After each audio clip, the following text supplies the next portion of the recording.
Rob, Yes. we've talked all around poetics. Poetics, yes. So what are poetic disciplines? That's very good. They're the disciplines that deal with things that can't be measured.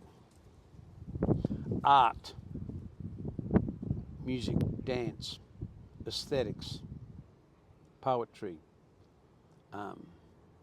walking, gardening, hobbies, many things.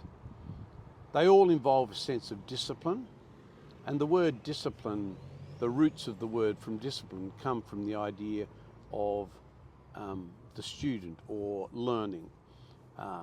And that's also for the word pedagogy, the idea of, the walk to school. So, it's like, okay, we've got a Greek myth behind us called the Ouroboros, and I'm probably not even say the word properly because I'm not a native Greek speaker, but you can't assess this. There's no performance in this, although it is a performance, an artistic performance. It's permanent and it speaks to the people who walk behind or around it that don't even know the mythology of the Ouroboros story, the snake that eats its tail. So they may not know the story. They don't need to, because its purpose is not to communicate some sort of academic analysis and give it a rating, or give the artist a rating of 7 out of 10. If you want to do that, you just wrecked it. It's here to enjoy. And so the disciplines, I'll give you a good example. My wife is a fantastic gardener. Her father was a tree nurseryman for 50 years. She was brought up in a world of garden and the environment. She can walk down the street. She names every tree, every plant, both in English and in Latin. Take her out the bush, and I don't care what tree we walk past. She knows what it does. She knows when it blossoms. She knows when all that stuff. She can tell you how much water it needs, how much water it doesn't need. She can tell you the mix, how high it will grow, where it will be, and whatever. Okay, that's analysis, right? But she doesn't do it by analysis. She does it intuitively. You come to my garden. It's not my garden, it's her garden. You come to my house. We don't have a house with a garden around it. We have a garden with a house in there. And so if you want to wreck what Helen has done around our house, just assess her performance. Is she a good gardener or a bad gardener? And you just think, you don't get it, do you? You don't get it. It's like, she can't not garden. And so this is the thinking. Oh, Helen, would you like to come on a business trip with me? We're going to Finland in January. No, I can't. My garden will need watering in January because it's so hot. Yeah, but it's a free trip, 5-star hotel. You didn't hear me the first time. Because the garden comes first in her life. She'd rather be with her garden and have her hands dirty in dirt. That's her pleasure and her joy. That gives her so much unconscious pleasure.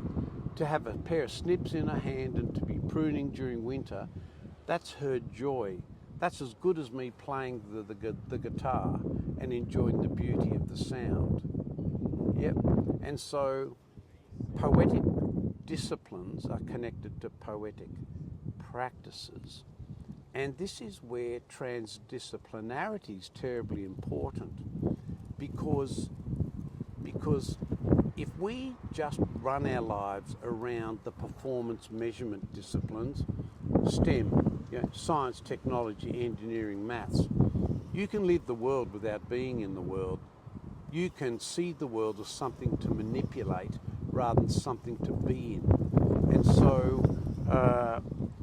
so anything that can't be measured but is pleasurable, love, for example, anything that involves love, if you want to measure it and performance in it, you'll wreck it. and yet you can study love as a discipline. Poets are good at that. And so I could list off the top of my head probably 100 poetic disciplines. So these poetic disciplines can actually give us an understanding of the other person, Very a much window so. into their soul. It's a very good point you make. It gives us perspective. I think sometimes we have to step away from the mechanics of living to a comparative perspective, not just on us and what we do, but on what others and they do, and to allow us to enjoy the poetic things that they do that we can't do, you know. And so it's why we admire performers on movies, for example. You couldn't do that. I couldn't. I can't be Gene Hackman. I can't be Clint Eastwood. I can't be Tom Cruise. I mean, these people have lived their life on it. They've got their 50,000 hours in their craft. You can't measure it. It's unconscious. It's unconscious, yeah. It's in their being. They can't not be actors. And of course, you can go to a theatre school, yeah? You can go to NIDA or these places where you can learn to hone that passion and that sense of being. And they can shape that by going to classes.